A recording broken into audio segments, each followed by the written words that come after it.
오늘은 오직 하나님만이라고 하는 제목으로 말씀을 상고하며 또 데살로니가 전서의 말씀을 더 주의하며 나아가기를 원합니다.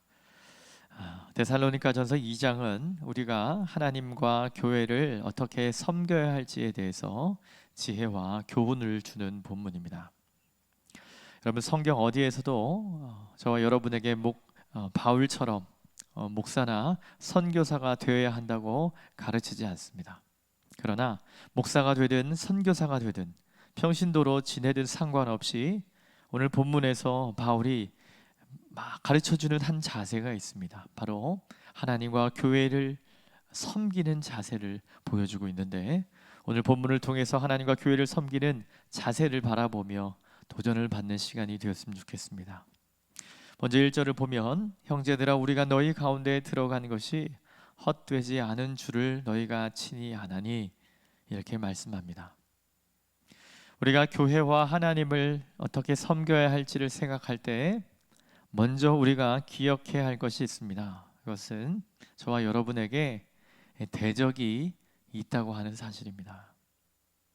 우리가 하나님을 섬기고 교회를 섬길 때 우리의 영혼을 공격하는 그 대적이 있다는 사실을 우리는 잊어서는 안 됩니다.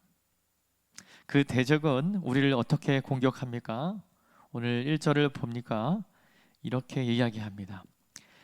내가 너희에게, 형제들 우리가 너희 가운데 들어간 것이 헛되지 않은 줄을 너희가 친히 아나니. 바울을 대적하는 이가 많이 있었지만 특별히 데살로니가 교회를 향한 그 마음과 그 모든 사역의 일이 바울에게 이러한 공격으로 다가갔던 것이죠. 그 일이 어떠한 결과로 비춰지는 것이 아닌 헛된 것이 아닌가라고 하는 말입니다. 내가 한 일이 헛된 것이다, 너희가 아무리 어떤 일을 해도 전부 헛된 일이다라고 공격을 받게 된다 이 말이죠. 사실 바울은 빌립보에서 매우 모진 고난을 당하고 또 도망해서 데살로니가로 왔지요. 그런데 데살로니가 교회를 섬기는 그 순간에도 고난과 핍박이 많았습니다. 그 핍박 때문에 바울은 어쩔 수 없이 밤에 아무도 모르게 멀리 달아나야 했지요. 또 베레아로 피난 가죠. 베레아에서 복음을 전하다 조금만 잠잠해지면 다시 핍박하는 자들이 나와서 베레아로 쫓아가서 바울을 따라옵니다. 그래서 바울은 어떻게 됩니까? 다시 따라오지 못하도록 훨씬 멀리 아테네로 가고 또 고린도에까지 이르게 됩니다. 그렇게 피난하며 고난과 핍박을 피해가면서 이 귀한 사역을 감당했던 바울에게 대적이 많이 있었는데, 그 중에 많은 말들이 무엇이었냐면, 바울 당신이 하고 있는 일의 결과가 무엇이요? 헛되지 않은가? 라고 하는 거였습니다. 바울은 핍박과 반대가 크고 심해서 피치 못하게 밤에 몰래 재빨리 피난했는데, 그러나 그렇게 바울이 피해서 달아나자 대적들이 일어나 바울에 대하여 공격을 하는데 이렇게 이야기하는 것이죠. 당신이 잠시라도 머물렀던 그 곳의 사역이 얼마나 빛을 발하고 있습니까? 어떤 열매들을 보이고 있습니까? 당신의 그 수고가 그렇게 좋은 것으로 당신에게 다가갑니까? 헛된 것이 아닙니까? 라고 하는 공격이었다는 겁니다. 여러분, 우리가 하나님을 섬길 때 또 교회를 섬길 때 저와 여러분의 마음을 지키는 것은 굉장히 중요한 싸움입니다. 왜냐하면 원수들이 와서 우리에게 그렇게 하는 것은 허비하는 일이라고, 헛된 일이라고 그런 말들을 전해주기 때문입니다. 여러분, 우리가 하나님을 섬기며 교회를 섬기며 나아가는 우리의 삶에 하나님을 섬기지 못하도록 강제적으로 어떤 외압이 있어서 교회를 가지 못하게 한다든지 내 마음에 하나님을 예배하지 못하게 한다든지, 여러분 그런 부분에는 적어도 이 수요일 밤에 오신 여러분은 그 부분에 여러분 그런 것이 있죠. 여러분은 이길 수 있는 그런 마음이 있으실 거예요. 그러나 우리의 원수의 대적은 어떻게 우리에게 다가옵니까? 우리가 이렇게 예배하고 교회를 섬기는 그 모든 일이 정말 여러분에게 유익을 가져다 주는가? 라고 하는 말로 사단은 우리에게 온다고 하는 사실입니다. 우리가 하는 일을 한번 보아라. 아무 열매도 없지 않느냐라고 말하면서 마치 우리의 영혼을 무너뜨릴 수 있다고 하는 사실입니다. 여러분 꼭 기억하십시오. 우리 하나님은 신실한 분이십니다. 그분은 우리의 눈물 한 방울 또 땀 한 방울도 그냥 떨어지지 않게 하시는 줄 믿습니다. 우리가 수고하고 애썼는데 원수가 와서 그런 말들을 하는 것이죠. 그 결과가 무엇이요? 이렇게 송사할 때에 우리의 마음을 지키고 하나님이 나를 아시며 하나님이 내가 주님을 사랑하며 나아가는 이 열정을 아신다고 하는 믿음을 갖고 버텨내는 체력, 이것이 저와 여러분에게 굉장히 중요하다고 하는 사실입니다. 많은 사람이 교회 생활을 하다가 마음을 다칩니다. 그래서 마음이 다치지 않도록 교회에 등록하지 않고 그냥 편하게 종교 생활을 하려고 하는 이들이 많죠. 여러분 이것이 마귀가 가장 좋아하는 일이죠. 마귀는 우리가 한 일이 헛되다는 생각을 심어주어 쉽게 마음을 상하게 합니다. 그리고 우리를 넘어뜨리는 것을 가장 좋아한다고 하는 사실이죠. 사랑하는 성도 여러분, 우리는 마음을 지켜야 하는 줄 믿습니다. 주님을 섬기고 교회를 섬길 때 우리의 대적이 우리로 하여금 하는 그 모든 공격 가운데 여러분 마음을 지키시기 바랍니다. 마음을 지키는 것은 영적인 싸움의 가장 중요한 핵심인 줄 믿습니다. 헛된 일을 했다며 좌절하고 낙담하게 만드는 그 악한 것들의 송사를 걷어내고 마음을 지켜나가는 훈련이 저와 여러분에게 필요한 줄 믿습니다. 사랑하는 성도 여러분, 낙심하거나 좌절하지 마십시오. 하나님이 그 이 과정을 통하여 우리를 더욱 훈련시키심을 믿고 걸어가기를 바랍니다. 바울은 이 대적의 송사를 언급하면서 2절을 보니까 이런 말을 하고 있습니다. 너희가 아는 바와 같이 우리가 먼저 빌립보에서 고난과 능력을 당하였으나 우리 하나님을 힘입어 많은 싸움 중에 하나님의 복음을 너희에게 전하였노라. 자, 헛되지 않을 뿐 아니라 하나님을 힘입어서 하나님의 복음을 너희에게 전했다, 이렇게 말하고 있죠. 자, 지금 바울이 복음을 전했던 그 상황을 여러분 조금 기억해 보십시오. 바울은 이 빌립보에서 어떤 일을 당하였는지를 또 오늘 이 데살로니가 전서에서도 말하고 있어요. 이 본문은 사도행전 16장에 자세하게 나와 있지만 요약을 해본다면 빌립보에 도착을 해서 기도하려고 가다가 바울 일행이 귀신 들린 여종을 만나죠. 고쳐줍니다. 예수의 이름으로 나가게 하고 고쳐주시죠. 하지만 그 귀신 들린 여종을 통해서 경제적인 이득을 얻고 있었던 그 많은 사람들이 분노하죠. 그래서 바울과 그 사람들을 잡고 관리들에게 가고요, 고발하고 바로 그 상관들이 바울의 옷을 찢고 태형을 내리고 감옥에 가두는데 착고를 씌워서 발과 발 사이를 잠그는 그것을 말하죠.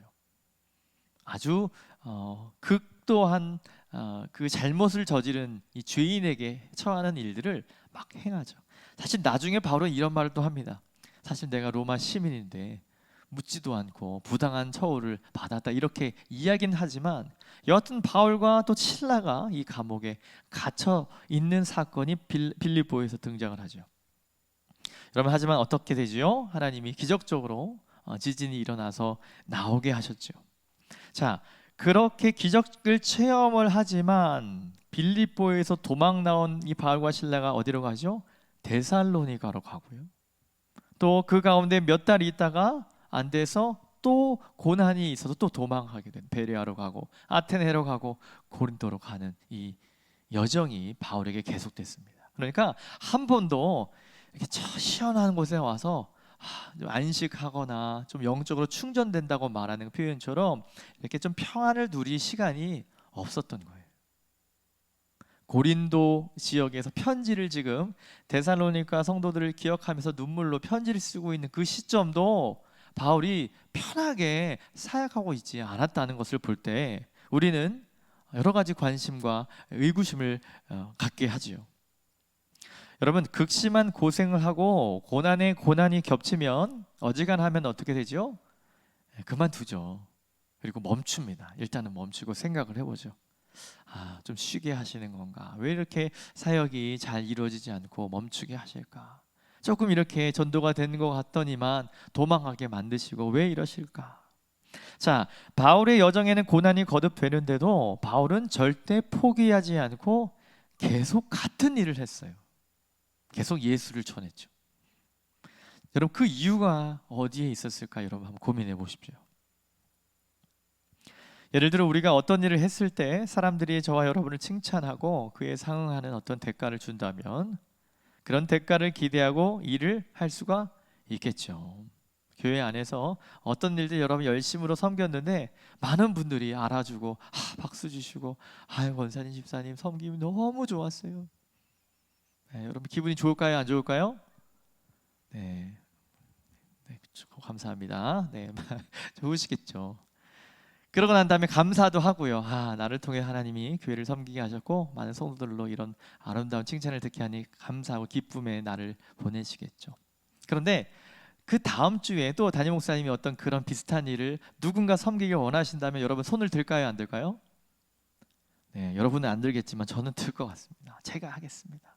왜요? 지난번 해서 그렇게 칭찬을 받았으니 이번에는 더 열심히 해서 더 큰 칭찬을 받으리라 이런 생각으로 하겠죠. 자, 어떤 말씀을 드리려고 이런 예화를 드리냐면 우리는 인생은요 어떤 일을 할 때 그에 상응하는 그 대가를 기대할 수밖에 없죠. 그래서 비슷한 일들이 그런 섬김과 어떤 일이 요구될 때 우리는 그것을 하기 전에 미리 예상을 하죠. 이 정도면 이 정도의 대가가 있겠다. 그런 대가를 기대하고 일을 할 수가 있습니다. 우리 모두는 그렇게 삽니다. 그 일을 하면 그런데 만약 고난과 핍박을 당하고 또 그 다음에 또 극심한 고생을 겪고 또 다른 고난을 겪는다면 여러분 계속할 수 있을까요? 네, 질문이 이겁니다, 여러분. 바울은 단 한순간도 하나님이 영적으로 막 부어주시고 신비로움을 체험하고 얼마나 그렇게 은혜스러운 영광의 자리에 있는지 모르겠지만 그분의 사역의 양상은 계속 고난과 피난과 고난의 연속으로 바울이 이런 말을 하고 있는 거예요. 저는 그 일을 계속할 수 있었던 이유가 바로 이 일이 어떤 일이라는 거죠? 하나님의 복음을 전하는 일이었기 때문이다라고 말합니다. 자, 여러분, 저와 여러분에게 이 하나님의 복음이라고 하는 말에 조금 주의를 해 보시기 바랍니다. 복음은 하늘나라의 복음과 예수 그리스도의 복음이라고 이야기할 수 있지만 하나님의 복음이라고 하는 말은 바울만 쓰는 독특한 표현이에요. 이 복음 자체가 주시는 원천이 누구라는 거예요? 하나님이다라고 하는 것을 강조하려고 그 고난 가운데 바울은 외쳤던 거죠. 하나님의 일을, 하나님의 복음을 가지고 나는 파송되어 이 일을 감당했다라고 하는 이 표현이, 이것은 자신의 신념이나 자신의 철학이 아닙니다. 자신이 전하고 싶은 어떤 교훈의 일이 아니라 어떤 거라는 거죠? 내 복음, 의미 있는 말이죠. 그런데 바울은 그렇게 표현하지 않고요, 하나님의 복음이라고 말한다는 거예요. 하나님의 복음. 하나님의 복음을 전하는 일이 그럼 누구의 일이 되는 거죠? 바울의 논지에 따르면 하나님의 일이라는 겁니다. 바울은 하나님이 맡겨주신 복음이기에 고난에도 멈추려 하지 않고 하나님의 도우심을 경험하며 복음을 전했다고 오늘 본문이 증언합니다. 악한 이들이 바울에게 말하죠. 헛된 일을 했다. 그렇게 고생하고 얻어지는 게 무엇이냐? 결혼도 하지 않고 그렇게 인생 허비하며 무엇을 거둬가느냐라고 할지 모르지만 마음을 지켜가며 바울은 무엇을 경험한 겁니까? 방금 읽은 말씀에 내가 하나님의 도우심을 경험하며 하나님을 힘입어 하나님의 복음을 너에게 전한다, 이렇게 말하고 있습니다. 사랑하는 성도 여러분, 하나님의 도우심을 경험하셨습니까? 적어도 오늘 이제 저녁 시간인데 오늘 하루 하나님의 도우심을 여러분 경험하셨습니까? 여러분, 하나님의 도우심을 경험하면서 하나님이 맡기신 그 일을 오늘 하셨습니까? 여러분, 우리에게 참 의미 있는 질문입니다. 육체를 따라 사람의 방식으로 최선을 다하는 것으로 최선의 선택을 하려고 하는 것이 우리의 삶이라고 우리는 착각합니다. 그러나 저와 여러분의 삶의 의미는 어디에 있습니까? 항상 최선을 선택한다 하지만 저녁이 되고 다 마치고 나면 후회가 되는 것이 인생이지 않습니까? 그러나 크리스찬의 삶이 후회가 없는 인생이라고 말한다면 그것은 무엇 때문에 그렇습니까? 우리의 삶은 최선을 선택하려고 사는 삶이 아니라 우리는 바울의 이 논지에 따르면 우리는 하나님의 도우심을 경험하기 위해 사는 겁니다. 하나님의 도우심을 경험하면서 하나님이 저와 여러분에게 맡기신 그런 일을 하는 자들로 부름받았기 때문에 여러분, 이것 가운데 우리의 저와 여러분의 삶에 하루의 가치가 있다고 하는 사실을 바라보시기 바랍니다. 우리는 절대 우리의 최선에 만족하지 않습니다. 남들이 볼 때 참 힘들겠다 싶어도 우리는 하나님의 도우심을 찾고 구하며 하나님이 맡기시는 그 하나님의 일을 감당하는 은혜를 경험하며 사는 사람들인 줄 믿습니다. 여러분, 육체를 따라 최선의 선택을 한다고만 생각하지 마십시오. 바울처럼 빌립보에서 이미 충분히 고난당하고 데살로니가에 와서도 같은 고난을 당하는데도 절대로 굴복하지 않고 하나님 앞에 멈추어 서서 하나님의 도우심을 경험하며 복음을 전하는 삶을 우리는 살아야 되는 줄 믿습니다. 하나님의 능력의 역사를 경험하며 살도록 부름받은 사람들. 저는 이 고난과 바울의 이 데살로니가 전서를 묵상하면서 이런 생각을 많이 합니다. 고난이 예비된 그 삶을 사는 삶이 얼마나 힘들까. 이게 1차적인 접근이었어요. 그러나 기도하는 마음을 더 깊이 여러분 들여다보면 바울은 남다른 자신의 신앙 안에 그 생생한 진짜의 경험을 하나씩 말해주는데 오늘 그 첫 번째가 바로 하나님의 도우심을 경험했다는 거예요. 하나님의 능력의 역사를 경험하는 그 하루. 저는 이렇게 생각합니다. 저와 여러분의 신앙의 삶이 또 조금 더 나아가 하나님 앞에 서서 하나님의 도우심을 기대하며 계속 걸어가야 한다고 생각합니다. 그래서 하나님의 도우심으로 말미암아 내게 주신 하나님의 일을 하게 하시는 하나님의 역사를 경험하는 것, 맛보아 사는 것이 성도의 특권이라고 저는 믿습니다. 저는 이 말을 참 좋아합니다. 하나님이 이렇게 우리 가정 가운데 이렇게 도우셨구나. 하나님이 내 인생을 이렇게 도우셨구나. 많은 경우 과거의 회상 가운데 이런 고백이 나오죠. 여러분, 바울과 늘 동행하신 하나님의 그 일, 하나님의 그 거룩한 일을 감당하면서 고난의 연속이지만 하나님의 능력이 바울에게 매일매일 순간순간. 여러분, 감옥에서 그렇게 찬양할 수 있겠습니까? 지진이 나고 이 기적을 경험하고 난 다음에 다시 복음을 전하려고 들어가고요, 또 그 밤에 도망하고요, 그 기진맥진한 삶 가운데도 하나님의 날마다 주시는 남다른 도우심을 경험한 바울이 여러분 어떻게 생각하십니까? 행복한 삶이 아니었을까? 물론 그 고난의 삶을 즐겨하는 것이 아닙니다. 제가 말씀드리는 것은 매일매일 하나님의 도우심을 경험한 그 신앙인, 여러분, 그것이 저와 여러분에게 주어진 특권인 줄 믿습니다. 바울이 자신의 사역을 헛되다고 비난하는 사람에게 절대로 헛되지 않다고 말하는 이유가 무엇일까요? 우리가 이전에 살펴보셨듯이 데살로니가전서 1장에서 데살로니가 성도들의 믿음의 역사가 있었고 사랑의 수고가 있고 소망의 인내를 가지고 믿음의 열매를 드러낸 모습을 보며 감동하고 감격하는 바울을 우리가 살펴보았지요. 네, 그거를 바라보니 더 울컥하게 되는 거죠. 바울의 입장에서 자신을 향한 헛되다라고 말하는 이 사단의 공격 가운데 이렇게 말하는 거예요. 그래, 내 생명의 그 위협 가운데도 하나님이 늘 지켜주시고 도우심으로 잠시 있었던 그 곳이지만 이 데살로니가 이 죄 많은 도시에 이 훌륭한 성도들이 나지 않았느냐? 여러분, 헛된 일입니까? 네, 결코 바울의 눈에는 헛되지 않은 하나님의 일이었습니다. 사랑하는 성도 여러분, 바울의 섬김은 헛되지 않았다고 바울은 충분히 말할 수 있는 것입니다. 그뿐 아니라 사도 바울은 자신이 한 일이 아니라 하나님이 맡기신 하나님의 복음을 전하는 일이었고, 자신이 최선을 다했습니다가 아닌 하나님의 능력을 힘입어 하나님의 도우심으로 이 일을 했다고 강하게 말하고 있는 이 바울.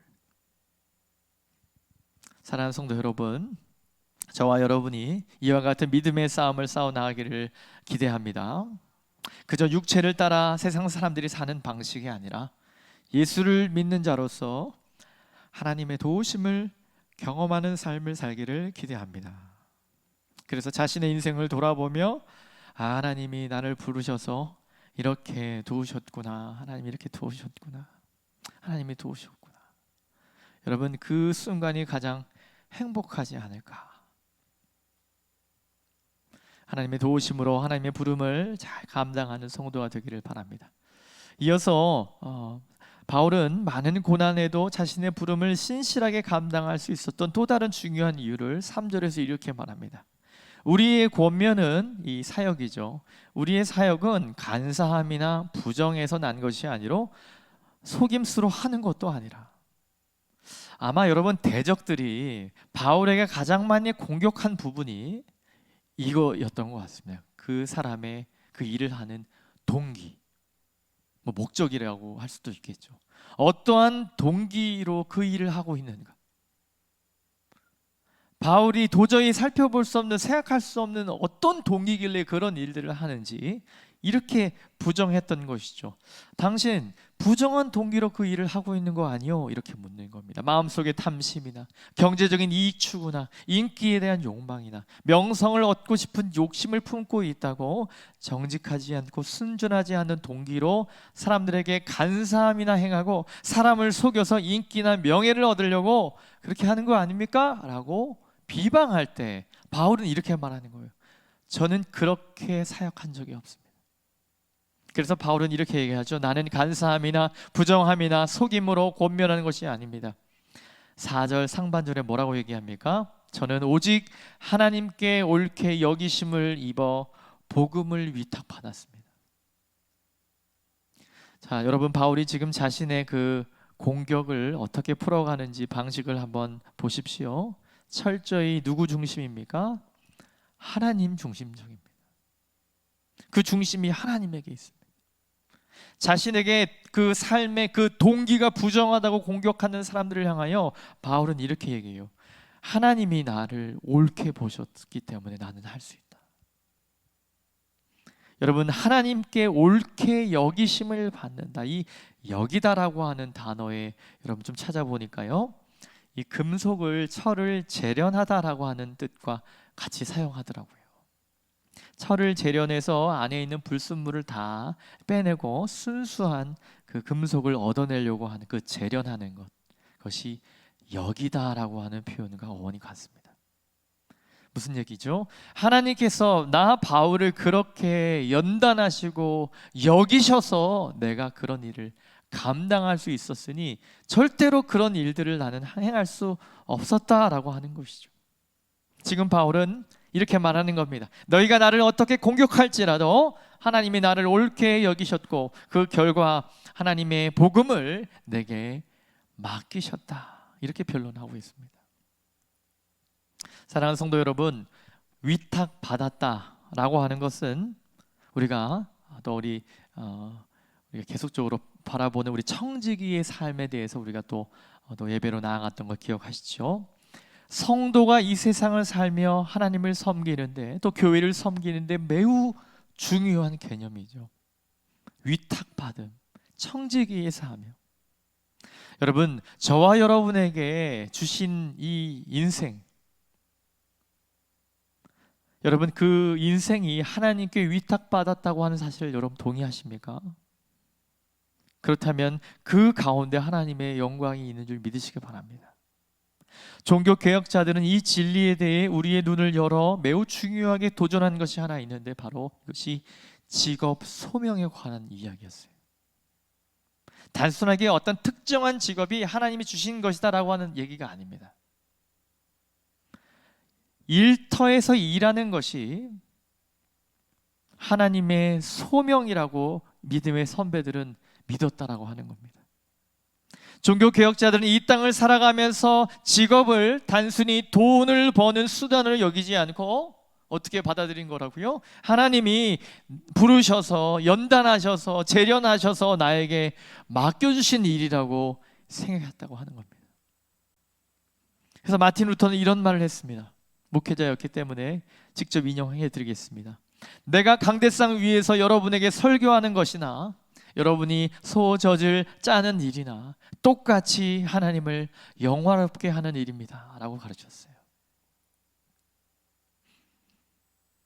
특히 제가 청년부를 지도하면서 취업을 준비하고 있는 우리 많은 청년들 기도 제목들이 대부분 그렇죠. 여러분 생각해 보십시오. 우리가 아주 치열한 경제를 뚫고 혹은 여러 번 시험을 쳐서 간신히 직장에 들어간 것 같지만 어떤 방식으로 직장을 얻었든 성경은 하나님이 저와 여러분에게, 우리 아이들에게 그 일을 위탁하신 것이라고 말합니다. 우리는 세상 사람들처럼 그저 일터에서 돈을 벌고 높은 자리에 올라가면 되는 자들이 아닌 줄 믿습니다. 일터는 하나님을 섬기는 또 다른 현장인 줄 믿습니다. 여러분, 교회 일도 마찬가지지요. 사랑하는 여러분, 본문에서 보는 것처럼 어려움이 많지만 주님이 나에게 위탁하신 줄 알고 충성스럽고 참되게 감당하는 것이 여러분 진짜 신앙인의 모습입니다. 어떤 일이든 하나님이 맡겨주신 줄 알고 하나님 앞에서 하나님을 섬기듯이 그 일을 감당해야 교회가 교회다워지고요, 여러분 학교가 학교다워지고요, 직장이 직장다워야 돼요. 참 새로운 정권이 들어서서 하나님 앞에 잘 나가고 싶은 그 기도를 하고 있지만 여러분, 위정자들 가운데 크리스찬이 없을까요? 수많은 크리스찬들이 하나님 앞에 주님을 섬기듯 백성을 섬기며 일들을 감당한다면 여러분, 우리나라가 정말 하나님이 보호하신 나라가 되지 않겠습니까? 여러분, 우리는 어려움과 시련이 있어도 하나님으로 인해 두려운 마음으로 충성스럽게 감당할 수 있어야 합니다. 고난이 오든 비바람이 치든 수고가 있든 원수가 조롱하고 송사하든 바울은 하나님이 옳게 여기셔서 맡기신 줄 알고 그 일들을 감당했습니다. 거듭되는 고난과 송사 앞에서도 이겨내면서 버텨가면서 봉사한 것이죠. 여러분, 오늘 본문의 결론은 바로 이것입니다. 이 모든 일이 본문의 가장 핵심 구절이 4절 하반절에 등장하는데 바로 하나님을, 오직 하나님을 기쁘시게 하려고 했던 것 때문이었다라고 말합니다. 여러분, 옛날에는 교통이 불편했을 때 왕이 무언가를 전하려고 할 때 이 메신저를, 사자를 파송하지요. 사자는 말을 타고 와서 왕의 명령을 전달하죠. 이 사자의 가장 중요한 역할은 어떤 위협이 있어도 수고해도 왕이 맡긴 그 메시지를 그대로 온전하게 전하는 것이죠. 오늘날로 말하면 대사라고 할 수 있겠죠. 다른 나라에 파송된 사람은 자신이 하고 싶은 말이나 자신이 하고 싶은 일을 하는 사람이 아니죠. 그 나라를 대표해서 위임이란 말 알잖아요, 그렇죠? 그 나라가 위임받은 대로 그 나라에 가서 행해야 되는 것이 그 사람의 일입니다. 사랑하는 성도 여러분, 바울은 이런 말을 직설적으로 하고 있는데 내가 사람을 기쁘게 하지 않고 하나님을 기쁘시게 하려고 그 일을 했다고 말하고 있습니다. 여러분, 생각해보면 저의 윗세대에는요, 하나님만 기쁘시게 하려고 하는 오직 하나님께만 영광, 솔리 데오 글로리아라고 한 말도 있죠. 오직 하나님만 영광 받으시기 위해서 우리 교단은 그리고 예배 안에서 막 박수 치는 거 안 좋아했어요. 여러분, 또 우리 믿음의 선배님 계시니까요. 저도 그렇게 배웠습니다. 그리고 주일날에 재정 사용하는 것도 했다 그러면 막 혼나기도 하고요. 오직 하나님 앞에만 사용돼야 될, 모든 집중이 될 일에 저는 주일날에 공부를 할 수 없었습니다. 시험이 월요일날 있어도 공부하면 아버지한테 혼났어요. 몰래 공부를 했었어야 했던 그런 시간들이 있습니다. 그 젊은 때는 전혀 이해할 수 없었던 일이지만 저에게는 어떤 감동으로 오냐면 오직 하나님만 기쁘시게 하려고 했던 그 우리 믿음의 한국교회 선배들의 그 곤조라고 할까요? 뭐라고 할까요? 그 꿋꿋함이라고 해야 될까요? 그것이 저에게는 남아 있습니다. 물론 이제 현대화된 교회 안에서 주일날에도 사용할 수 있는 것들이 있죠. 여러분, 예배 안에서 우리가 다 이해된다면 박수할 수 있습니다. 하나님께 영광의 박수도 할 수 있습니다. 그러나 그 중심에는 우리가 변치 않는 것이 있죠. 오직 하나님만 기쁘시게 하려고 하는 우리 안에 그 곤조가 우리 세대로, 저희 세대로 넘어오면서 그런 점이 매우 약해지고 있지 않은가, 이런 생각을 해보게 되었습니다. 그럼에도 제가 그 여러분의 세대와 우리 앞전 세대를 존경하고 그분들 앞에 고개를 숙일 수밖에 없는 이유는 절대로 타협하지 않고 끌려가지 않은 그 무언가. 우리 삼락교회는 서울에 있으니까 제가 경험한 시골에 있는 교회들은 한번 눈이 오거나 비가 오면 교회 오는데 정말 힘드세요. 가장 먼저 오시는 누굴까요? 그 정말 멀리 사시는 권사님들이 그 눈을 뚫고, 강원도에는 눈이 참 많이 옵니다. 그분 앞에 그분의 무엇이 그렇게, 집에서 뭐 예배할 수 있지 않겠습니까? 새벽인데요. 그냥 뭐 집에서 기도해도 하나님 받으시죠. 그 마음 중심, 코로나가 없었는데도 불구하고 그럼에도 그렇게 하나님 앞에 예배하려고 하는 우리 신앙의 선배들이 걸어왔던 그 무언가, 그분들의 인생을 지탱하는 꿋꿋한 그 무언가, 하나님만 기쁘시게 하려고 하는 우리 안의 그 태도. 여러분, 이것이 정말 우리에게, 우리 다음 세대에 필요한 줄 믿습니다. 저와 여러분에게는 하나님이 위탁하신 그 일이 있죠. 하나님을 기쁘시게 하려고 하는 이 사명. 나의 인생과 나의 삶을 던져 어떤 고난과 수고도 가리지 않고, 아까워하지 않고, 주저하지 않고, 뒷걸음치거나 타협하지 않고, 합리화하지 않고, 여러분 꿋꿋하게 지켜내는 일이 여러분 무엇이 있습니까? 사람을 기쁘게 하지 않고, 사람의 눈치를 보지 않고, 내가 욕을 좀 먹어도, 고난에 고난을 받아도, 동기를 비난받아도 하나님만 기쁘시다면, 주의 교회가 건강히 세워진다면, 내게 위탁하신 일을 충성스럽게 감당하겠다는 여러분, 이런 마음이 저와 여러분 안에 살아 있습니까?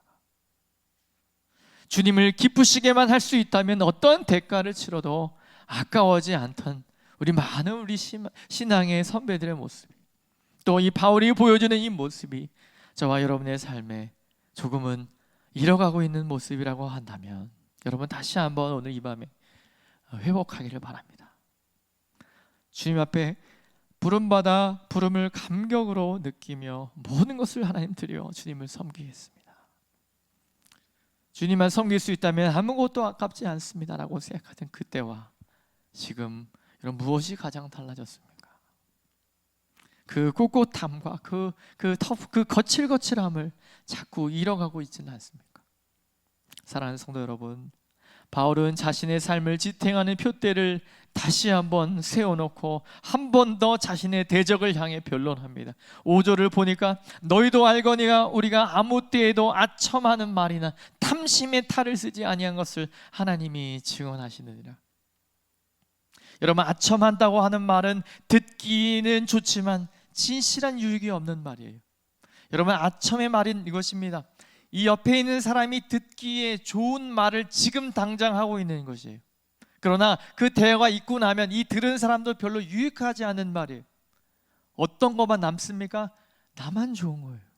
아첨하는 말의 특징입니다. 지금 말하고 있는 이 정황 안에서 유쾌하게 끝나기 위해 사람을 좋게 하려고 하는 그 아첨의 말, 잠시 유익, 나에게 유익을 주고 사라진, 아무 유익을 주지 못하는 말. 세상 사람은 이런 말들로 하고 산다면 바울은 이런 말을 하지 않았다는 거죠. 하나님을 기쁘시게 하기 위해 사람에게 아첨하는 말을 하고 자신의 유익을 챙기려 해본 적이 없다고 말하고 있어요. 이렇게 바울은 하나님을 기쁘시게 하기 위해 아첨하는 말을 하거나 탈을 쓰지 않았습니다. 그리고 6절에 이렇게 말하죠. 또한 우리는 너희에게서든지 다른 이에게서든지 사람에게서는 영광을 구하지 아니하였노라. 사랑하는 성도 여러분, 우리가 늘 기억해야 하는 것이 있습니다. 오직 하나님을 기쁘시게 한다라고 하는 것은 예수님의 접근과 동일합니다. 누구도 두 주인을 섬길 수 없다는 사실입니다. 우리가 하나님을 섬기는 자라면 우리 자신이나 세상을 섬기는 것은 불가능합니다. 여러분 잊지 마십시오. 세상은 하나님을 기쁘게 하는 것과 사람을 기쁘게 하는 것을 같이 할 수 있는 것처럼 말해요. 적절하게 섞일 수 있다고 말하지만 여러분 결코 그럴 수 없습니다. 두 주인을 섬기는 것은 불가능합니다. 한 주인만 있을 뿐이죠. 여러분이 하나님을 기쁘시게 하려고 하는 의도가 오늘 하루에 없었다면 여러분은 세상을 기쁘게 아니면 여러분 자신을 기쁘게 하려고 살았던 삶이 되는 것이죠. 그렇다면 우리는 두 잘못된 주인을 섬기고 있는 것입니다. 오늘날 교회의 문제나 성도의 문제는 이러저러한 방법론이나 리더십의 결핍이나 구조에 있지 않습니다. 하나님에게 부름받은 우리가 충성해야 될 분이 누구인지를 자꾸 잊어버리는 것에 있다고 봅니다. 갈라디아 교회 갈라디아서 1장 10절에 바울은 이렇게 말합니다. 비슷한 맥락으로 이제 내가 사람들에게 좋게 하랴 하나님께 좋게 하랴 사람들에게 기쁨을 구하랴. 내가 지금까지 사람들의 기쁨을 구하였다면 그렇게 됐다면 나는 그리스도의 종이 아니니라. 3장 22절에서 24절 읽어드리겠습니다. 종들아 모든 일에 육신의 상전들에게 순종하되 사람을 기쁘게 하는 자와 같이 눈가림만 하지 말고 오직 주를 두려워하여 성실한 마음으로 하라. 무슨 일을 하든지 마음을 다하여 주께 하듯 하고 사람에게 하듯 하지 말라. 이는 기업의 상을 주께 받을 줄 아나니 너희는 주 그리스도를 섬기느니라. 아멘. 예수 그리스도가 말하는 재물과 겸하여 섬기지 못함을 바울은 이렇게 결론 짓고 있어요. 여러분은 하나님을 기쁘시게 하십니까? 아니면 사람을 기쁘게 합니까? 말씀을 정리하겠습니다. 사랑하는 성도 여러분, 우리는 그냥 교회에 다니는 사람이 아닙니다. 우리는 예수 그리스도를 섬기는 자인 줄 믿습니다. 우리가 부름받은 이 모든 삶의 자리, 또 예배당, 또 가정, 일터에서 우리가 섬겨야 하는 그 대상, 사랑하는 청년들, 또 오늘도 취업 준비를 위해서 열심히 독서실에 있는 친구들, 그 모든 자리에 섬겨야 될 대상은 오직 예수 그리스도 한 분인 줄 믿습니다. 우리를 부르셔서 역할을 맡기신 그분에게 충성하고 그분을 기쁘시게 하는 것이 저와 여러분이 부름받은 이 청지기 사명의 핵심인 줄 믿습니다. 절대로 사람을 기쁘게 하는 어리석은 자리에 머무르지 마시고 우리에게 참된 유업의 상금을 주시는 하나님 앞에 충성스럽고 진실하게 그분을 섬기는 중심을 담아 잘 감당하는 믿음의 권속들 되시기를 주님의 이름으로 축원합니다. 우리 주님께서 우리를 데리러 오실 때 평소 기쁨으로 섬기는 그분을 더 큰 기쁨과 그 행복으로 맞이하는 복되고 귀한 신앙생활을 이어가시는 복을 모두가 누리시기를 바랍니다. 시간 같이 말씀을 기억하면서 결단하며 기도하기를 원합니다. 오늘 이 밤에 많은 메시지가 있었지만 여러분, 교회와 하나님을 섬길 때 공격이 있다고 하는 사실, 우리의 마음을 지킬 필요가 있습니다. 여러분은 우리의 귀를 닫을 필요가 있어요. 오직 우리가 하나님 앞에 하나님의 도우심과 하나님으로 힘입어 이 일을 감당할 때 오직 하나님께만 옳게 여기심을 받고 하나님만 기쁘시게 하려고 하는 우리의 그 삶의 그 꿋꿋한 그 태도와 그 삶의 자리, 여러분 다시 한번 이것을 회복하기를 원합니다. 사랑하는 믿음의 선배님들이시오, 여러분 우리 후배들을 위해서 기도해 주십시오. 우리 다음 세대를 위해 기도해 주십시오. 이 믿음이 연약하여지지 않도록 주님을 어떻게 섬겨야 하는지, 교회를 어떻게 섬겨가야 하는지 험난한 인생을 사는 가운데 하나님만을 기쁘시게 하겠다 결심하며 나아가는 바울처럼, 그 수많은 선교사들과 수많은 한국교회 선배들처럼 우리 귀한 다음 세대가, 우리 교회가, 우리 귀한 영혼들이 귀한 삶을 얻게 해달라고 우리 결단하면서 주여 한번 외치고 우리 기도하며 나가겠습니다.